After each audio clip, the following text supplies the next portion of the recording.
Hello there. How are you? Thank you all so much for joining me. I saw a few new names today as we checked on. I'm so glad you're here. I'm so grateful to you and to everyone for joining me for a fireside reading. My name is Gildart Jackson. I'm an actor. I'm an audiobook narrator, and I've started doing these fireside readings of great old novels read to you very simply in front of the fire. Today I have a bit of a fancy costume on in honor of the gentleman that we're going to just about meet, who's quite interesting and is known really to all of us. But I feel like when I read this book first, Dracula, I didn't have a clue really what the story was. I knew who Dracula was, and I'd seen a few movies, but it took me to read the book to appreciate it and to appreciate all the other characters in it. So that's why I chose to read it and share it with you. If you miss a chapter, you can go to the Fireside Reading channel on YouTube. What I read today will be repeated for 24 hours also on Instagram. And if you like it, please like it and join the channel, subscribe. I would really appreciate it. It's great to be able to get this out to new people. And if you are new people, I'd love to hear how you found out about it. So, Dracula by Bram Stoker, Chapter 2. At the end of Chapter 1, we had met Jonathan Harker, who is going to Transylvania. He's en route. He starts off en route, and it's all written as a diary entry, various different diary entries. So Jonathan Harker, we don't yet know why he's going, but he's going to meet Count Dracula at his castle. And en route, all of the people whom he meets are very afraid for him, and they keep on crossing themselves and making the sign or various signs to him.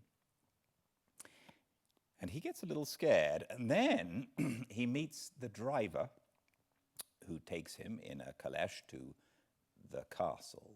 And at the end of the first chapter, we have just gotten to the castle. So, thank you for joining me for a fireside reading of Dracula by Bram Stoker. Chapter 2. Jonathan Harker's journal continued. 5th of May. I must have been asleep, for certainly if I had been fully awake, I must have noticed the approach of such a remarkable place. In the gloom, the courtyard looked of considerable size, and as several dark ways led from it under great round arches, it perhaps seemed bigger than it really is. I have not yet been able to see it by daylight. When the caleche stopped, the driver jumped down and held out his hand to assist me to alight. Again, I could not but notice his prodigious strength. His hand actually seemed like a steel vice that could have crushed mine if he had chosen. Then he took out my traps and placed them on the ground beside me as I stood close to a great door, old and studded with large iron nails and set in a projecting doorway of massive stone. I could see, even in the dim light, that the stone was massively carved, but that the carving had been much worn by time and weather. As I stood, the driver jumped again into his seat and shook the reins. The horses started forward, and trap and all disappeared down one of the dark openings. I stood in silence where I was, for I did not know what to do. Of bell or knocker there was no sign. Through these frowning walls and dark window openings, it was not likely that my voice could penetrate. The time I waited seemed endless, and I felt doubts and fears crowding upon me. What sort of place had I come to, and among what kind of people? What sort of grim adventure was it on which I had embarked? Was this a customary incident in the life of a solicitor's clerk, sent out to explain the purchase of a London estate to a foreigner? Solicitor's clerk. Mina would not like that. Solicitor. For just before leaving London, I got word that my examination was successful, and I am now a full-blown solicitor. I began to rub my eyes and pinch myself to see if I were awake. It all seemed like a horrible nightmare to me, and I expected that I should suddenly awake and find myself at home, with the dawn struggling in through the windows, as I had now and again felt in the morning after a day of overwork. But my flesh answered the pinching test, and my eyes were not to be deceived. I was indeed awake, and among the Carpathians, all I could do now was to be very patient and to wait the coming of the morning. Just as I had come to this conclusion, I heard a heavy step approaching behind the great door and saw through the chinks the gleam of a coming light. Then there was the sound of rattling chains and the clanking of massive bolts drawn back. A key was turned within the loud grating noise of long disuse, and the great door swung back. Within stood a tall old man, clean-shaven save for a long white moustache, and clad in black from head to foot, without a single speck of color about him anywhere. He held in his hand an antique silver lamp in which the flame burned without chimney or globe of any kind, throwing long, quivering shadows as it flickered in the draught of the open door.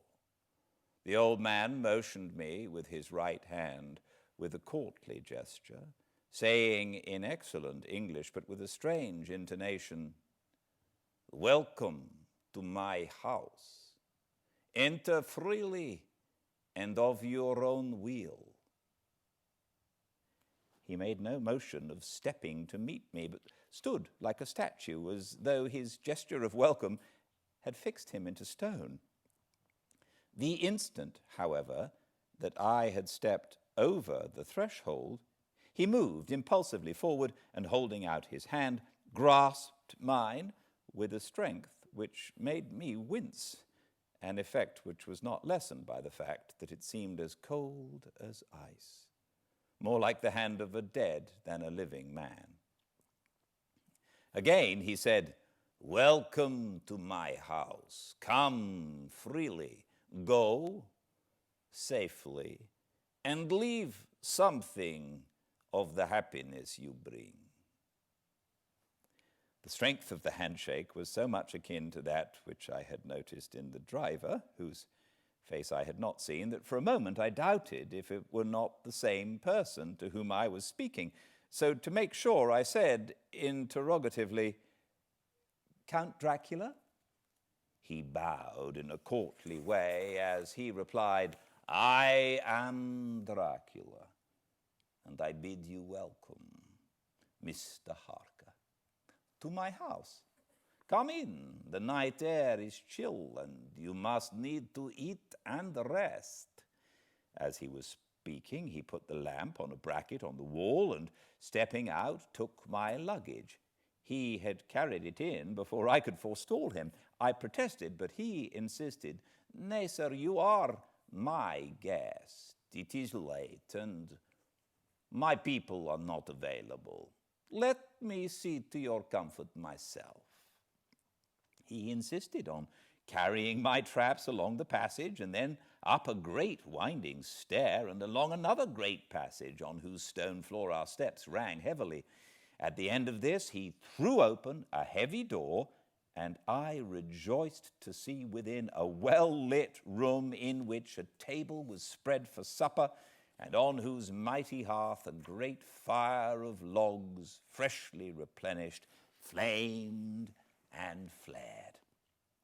The Count halted, putting down my bags, closed the door, and crossing the room opened another door which led into a small octagonal room lit by a single lamp and seemingly without a window of any sort. Passing through this, he opened another door and motioned me to enter. It was a welcome sight, for here was a great bedroom, well lighted and warmed with another log fire, also added to but lately, for the top logs were fresh, which sent a hollow roar up the wide chimney.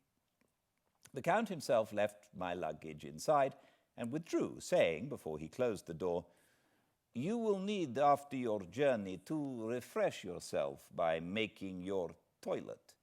I trust you will find all you wish.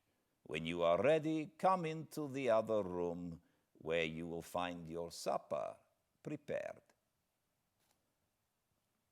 The light and warmth of the Count's courteous welcome seemed to have dissipated all my doubts and fears. Having then reached my normal state, I discovered that I was half famished with hunger, so, making a hasty toilet, I went into the other room. I found supper already laid out. My host, who stood on one side of the great fireplace, leaning against the stonework, made a graceful wave of his hand to the table and said, "I pray you be seated and sup how you please. You will, I trust, excuse me that I do not join you, but I have dined already, and I do not sup." I handed to him the sealed letter which Mr. Hawkins had entrusted to me. He opened it and read it gravely. Then, with a charming smile, he handed it to me to read. One passage of it, at least, gave me a thrill of pleasure. "I must regret that an attack of gout, from which malady I am a constant sufferer, forbids absolutely any travelling on my part for some time to come, but I am happy to say I can send a sufficient substitute, one in whom I have every possible confidence. He is a young man, full of energy and talent in his own way, and of a very faithful disposition. He is discreet and silent, and has grown into manhood in my service. He shall be ready to attend on you when you will during his stay, and shall take your instructions in all matters." The Count himself came forward and took off the cover of a dish, and I fell to at once on an excellent roast chicken. This, with some cheese and a salad and a bottle of old Tokay, of which I had 2 glasses, was my supper. During the time I was eating it, the Count asked me many questions as to my journey, and I told him by degrees all I had experienced. By this time I had finished my supper, and by my host's desire had drawn up a chair by the fire and begun to smoke a cigar, which he offered me, at the same time excusing himself that he did not smoke. I had now an opportunity of observing him, and found him of a very marked physiognomy. His face was strong, a very strong aquiline, with high bridge of the thin nose and peculiarly arched nostrils, with lofty domed forehead, and hair growing scantily round the temples, but profusely elsewhere. His eyebrows were very massive, almost meeting over the nose, and with bushy hair that seemed to curl in its own profusion. The mouth, so far as I could see it under the heavy moustache, was fixed and rather cruel-looking, with peculiarly sharp white teeth. These protruded over the lips, whose remarkable ruddiness showed astonishing vitality in a man his age. For the rest, his ears were pale, and at the tops extremely pointed. The chin was broad and strong, and the cheeks firm, though thin. The general effect was one of extraordinary pallor. Hitherto, I had noticed the backs of his hands as they lay on his knees in the firelight, and they had seemed rather white and fine, but seeing them now close to me, I could not but notice that they were rather coarse, broad, with squat fingers. Strange to say, there were hairs in the centre of his palm. The nails were long and fine and cut to a sharp point. As the Count leaned over me and his hands touched me, I could not repress a shudder. It may have been that his breath was rank, but a horrible feeling of nausea came over me, which, do what I would, I could not conceal. The Count, evidently noticing it, drew back, and with a grim sort of smile, which showed more than he had done yet, his protuberant teeth, sat himself down again on his own side of the fireplace. We were both silent for a while, and as I looked towards the window, I saw the first dim streak of the coming dawn. There seemed a strange stillness over everything. But as I listened, I heard, as if from down below in the valley, the howling of many wolves. The Count's eyes gleamed, and he said, "Listen to them, the children of the night. What music they make." Seeing, I suppose, some expression in my face strange to him, he added, "Ah, sir, you dwellers in the city cannot enter into the feelings of the hunter." Then he rose and said, "But you must be tired. Your bedroom is all ready, and tomorrow you shall sleep as late as you will. I have to be away till the afternoon, so sleep well and dream well." With a courteous bow, he opened for me himself the door to the octagonal room, and I entered my bedroom. I am all in a sea of wonders. I doubt, I fear, I think strange things which I dare not confess to my own soul. God keep me, if only for the sake of those dear to me. 7th of May. It is again early morning, but I have rested and enjoyed the last 24 hours. I slept till late in the day and awoke of my own accord. When I had dressed myself, I went into the room where we had supped and found a cold breakfast laid out with coffee kept hot by the pot being placed on the hearth. There was a card on the table on which was written, "I have to be absent for a while. Do not wait for me. D."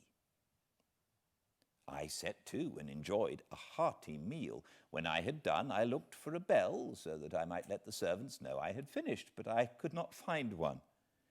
There are certainly odd deficiencies in the house, considering the extraordinary evidences of wealth which are round me. The table service is of gold, and so beautifully wrought that it must be of immense value.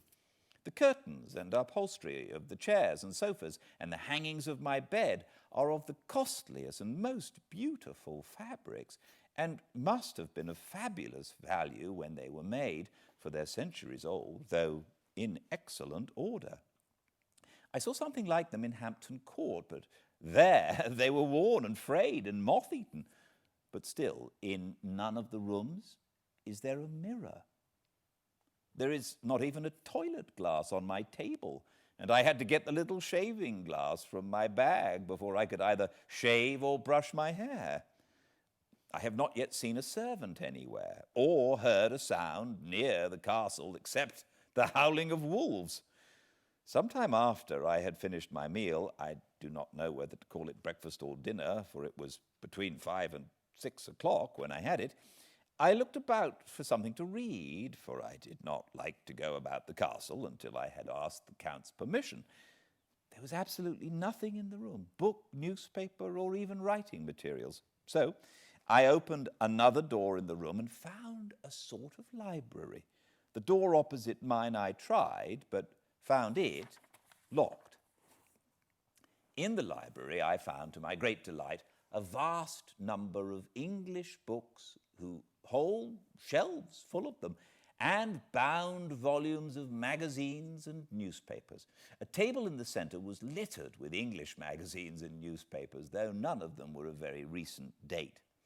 The books were of the most varied kind: history, geography, politics, political economy, botany, geology, law, all relating to England and English life and customs and manners.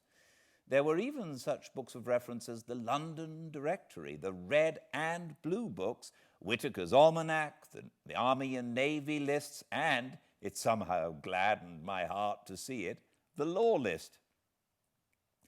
While I was looking at the books, the door opened and the Count entered.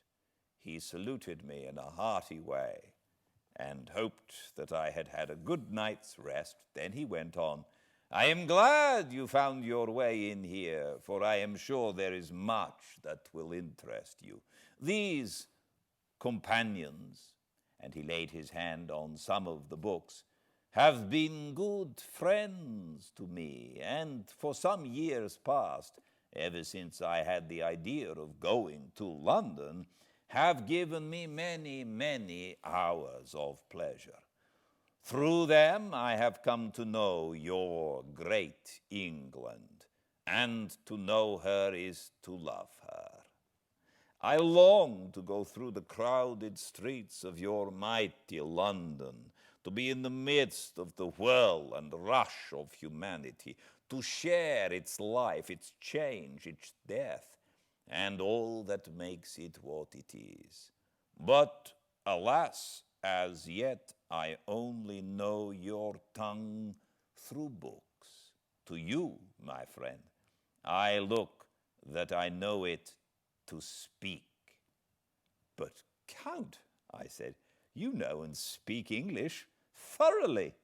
He bowed gravely. "I thank you, my friend, for your all too flattering estimate, but yet I fear that I am but a little way on the road I would travel.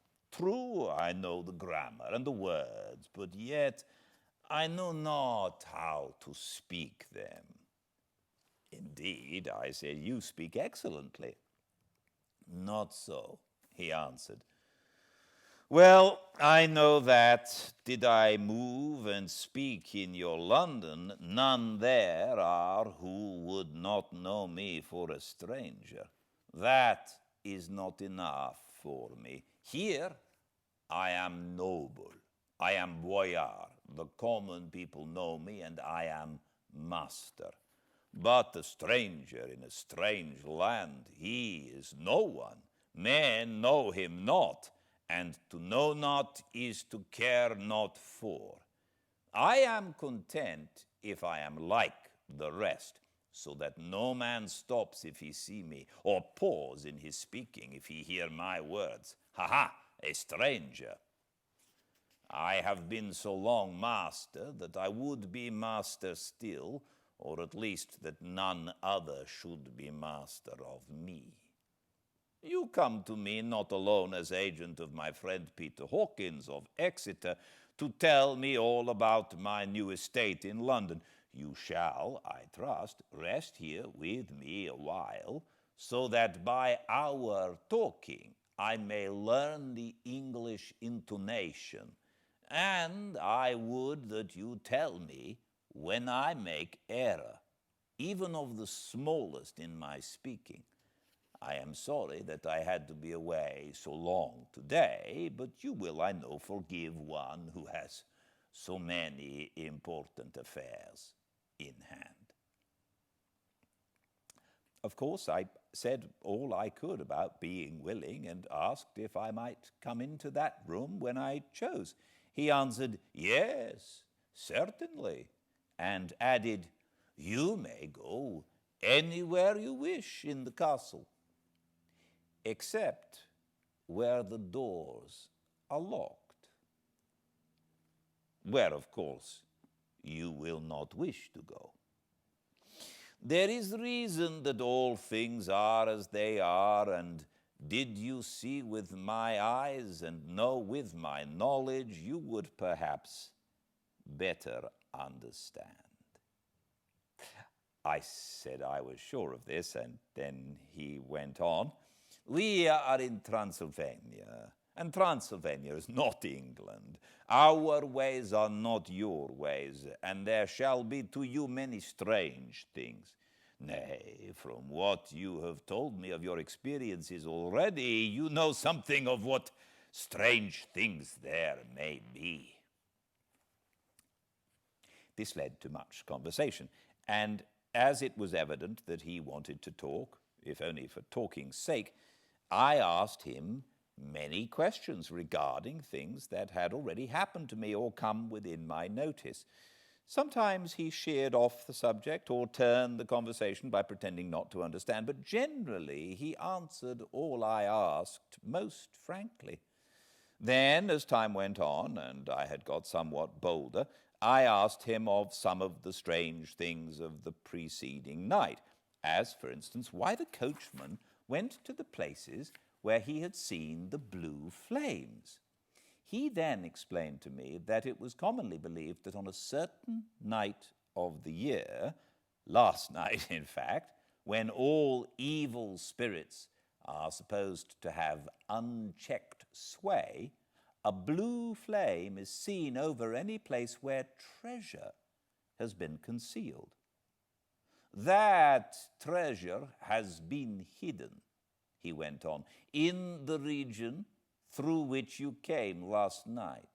There can be but little doubt, for it was the ground fought over for centuries by the Wallachian, the Saxon, and the Turk.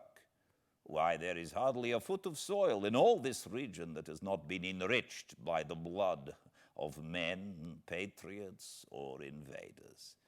In old days there were stirring times when the Austrian and the Hungarian came up in hordes, and the patriots went out to meet them, men and women, the aged and the children too, and waited there, coming on the rocks above the passes, that they might sweep destruction on them with their artificial avalanches.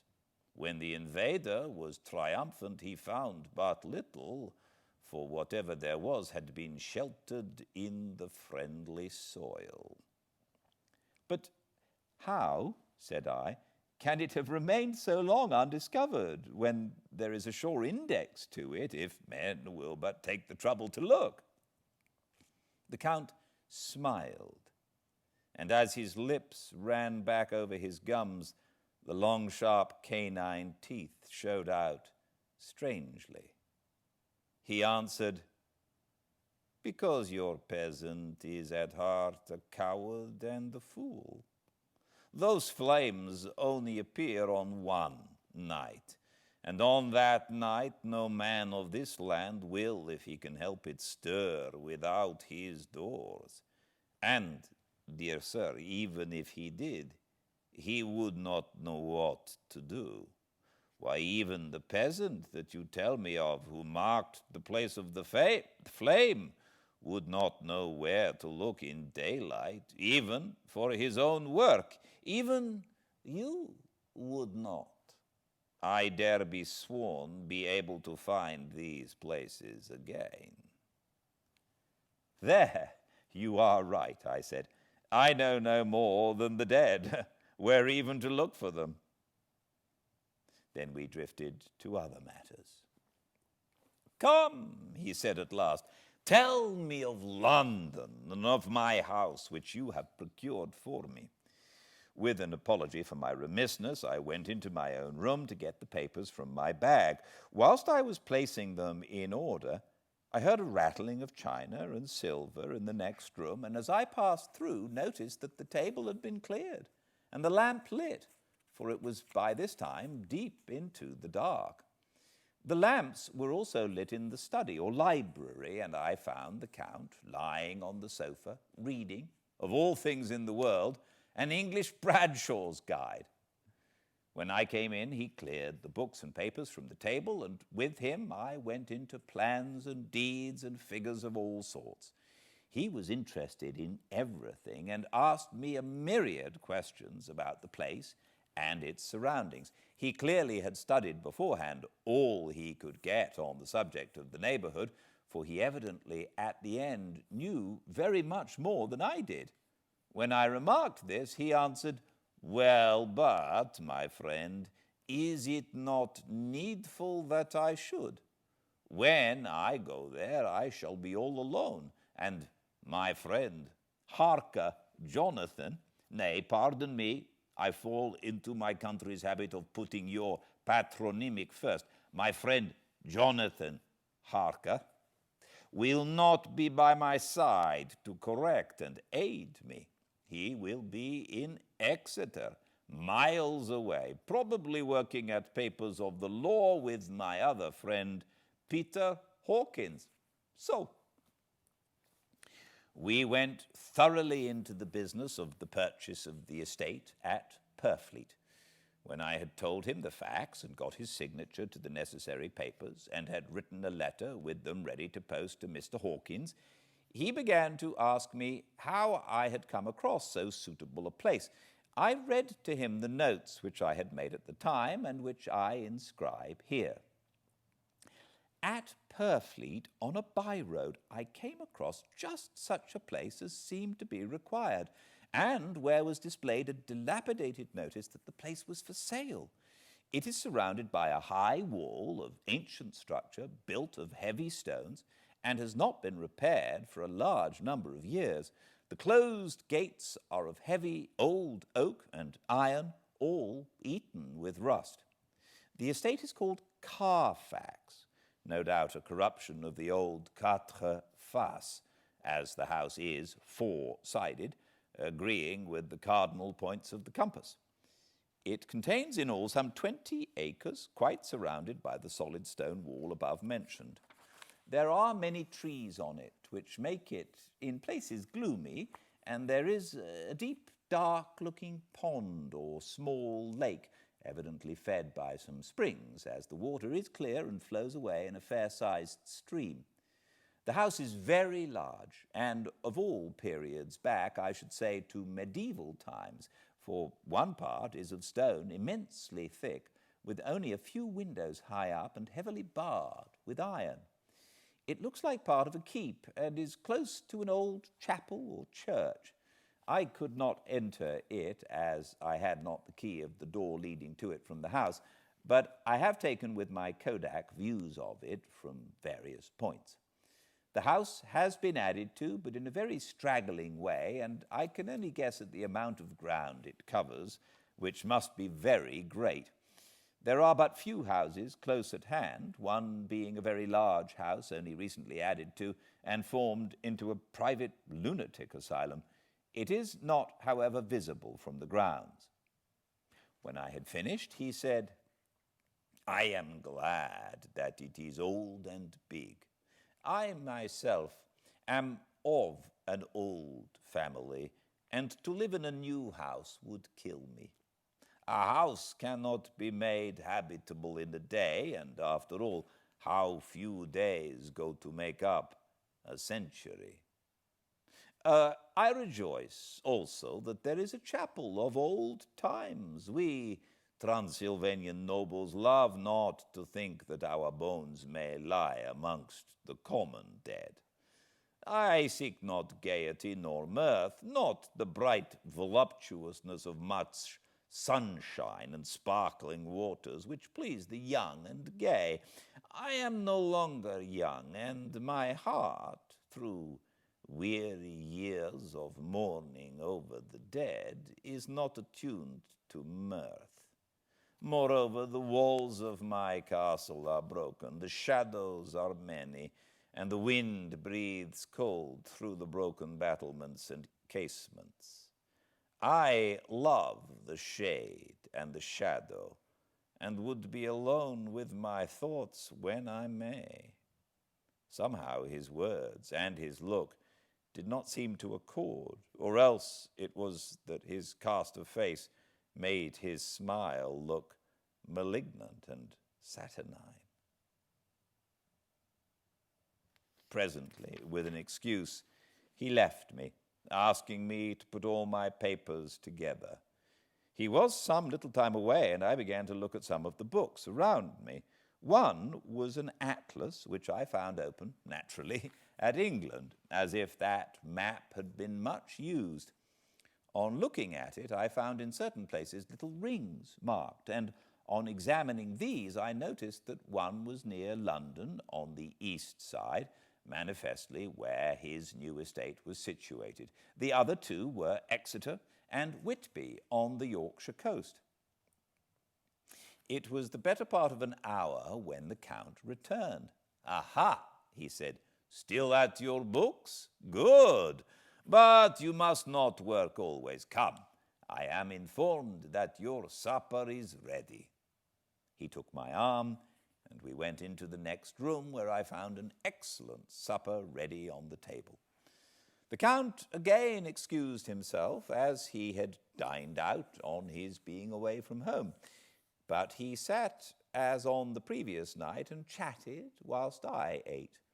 After supper I smoked, as on the last evening, and the Count stayed with me, chatting and asking questions on every conceivable subject, hour after hour.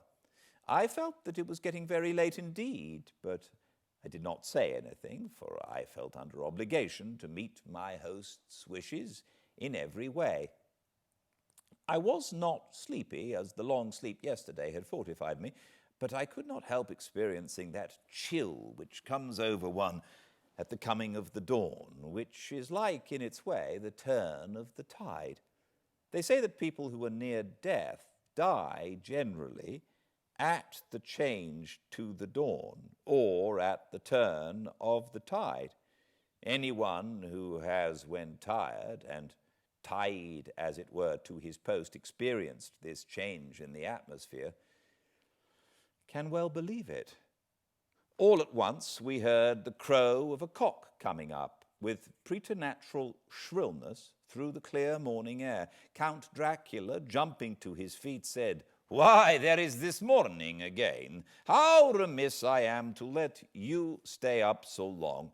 You must make your conversation regarding my dear new country of England less interesting, so that I may not forget how time flies by us." And with a courtly bow, he quickly left me. I went into my own room and drew the curtains, but there was little to notice. My window opened into the courtyard. All I could see was the warm grey of quickening sky. So I pulled the curtains again and have written of this day. 8th of May. I began to fear as I wrote in this book that I was getting too diffuse, but now I am glad that I went into detail from the first, for there is something so strange about this place, and all in it, that I cannot but feel uneasy. I wish I was safe out of it, or that I had never come. It may be that this strange night existence is telling on me, but would that that were all. If there were anyone to talk to, I could bear it, but there is no one. I have only the Count to speak with, and I fear I am myself the only living soul within the place. Let me be prosaic so far as facts can be. It will help me to bear up, and imagination must not run riot with me. If it does, I am lost. Let me say at once how I stand, or seem to. I only slept a few hours when I went to bed, and feeling that I could not sleep any more, got up. I had hung my shaving glass by the window and was just beginning to shave. Suddenly, I felt a hand on my shoulder, and I heard the Count's voice saying to me, "Good morning." I started, for it amazed me that I had not seen him, since the reflection of the glass covered the whole room behind me. In starting, I had cut myself slightly, but did not notice it at the moment. Having answered the Count's salutation, I turned to the glass again to see how I had been mistaken. This time there could be no error, for the man was close to me, and I could see him over my shoulder, but there was no reflection of him in the mirror. The whole room behind me was displayed, but there was no sign of a man in it except myself. This was startling, and coming on the top of so many strange things was beginning to increase that vague feeling of uneasiness which I always have when the Count is near. But at the instant I saw that the cut had bled a little and the blood was trickling over my chin. I laid down the razor, turning as I did so half round to look for some sticking plaster. When the Count saw my face, his eyes blazed with a sort of demoniac fury, and he suddenly made a grab at my throat. I drew away, and his hand touched the string of beads which held the crucifix. It made an instant change in him, for the fury passed so quickly that I could hardly believe that it was ever there.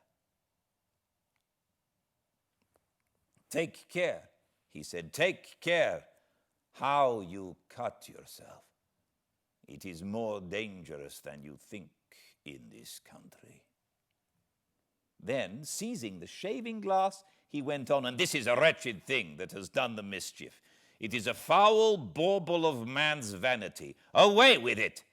And opening the heavy window with one wrench of his terrible hand, he flung out the glass, which was shattered into 1,000 pieces on the stones of the courtyard, far below.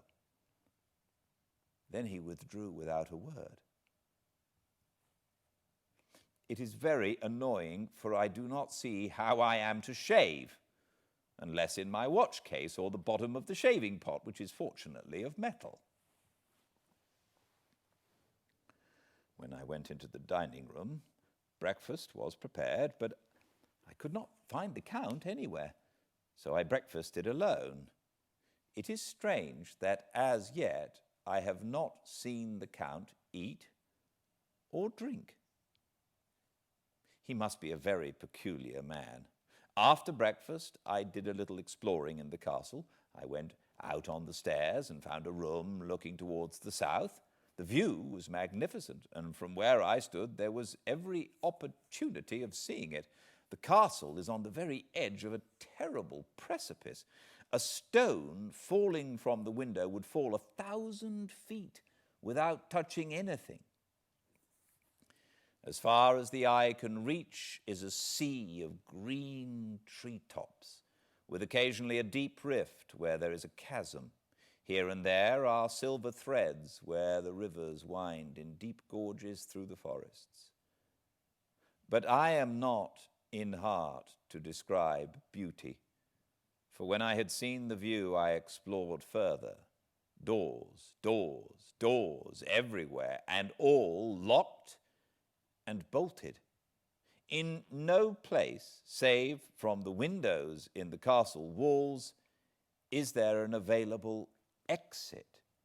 The castle is a veritable prison, and I am a prisoner.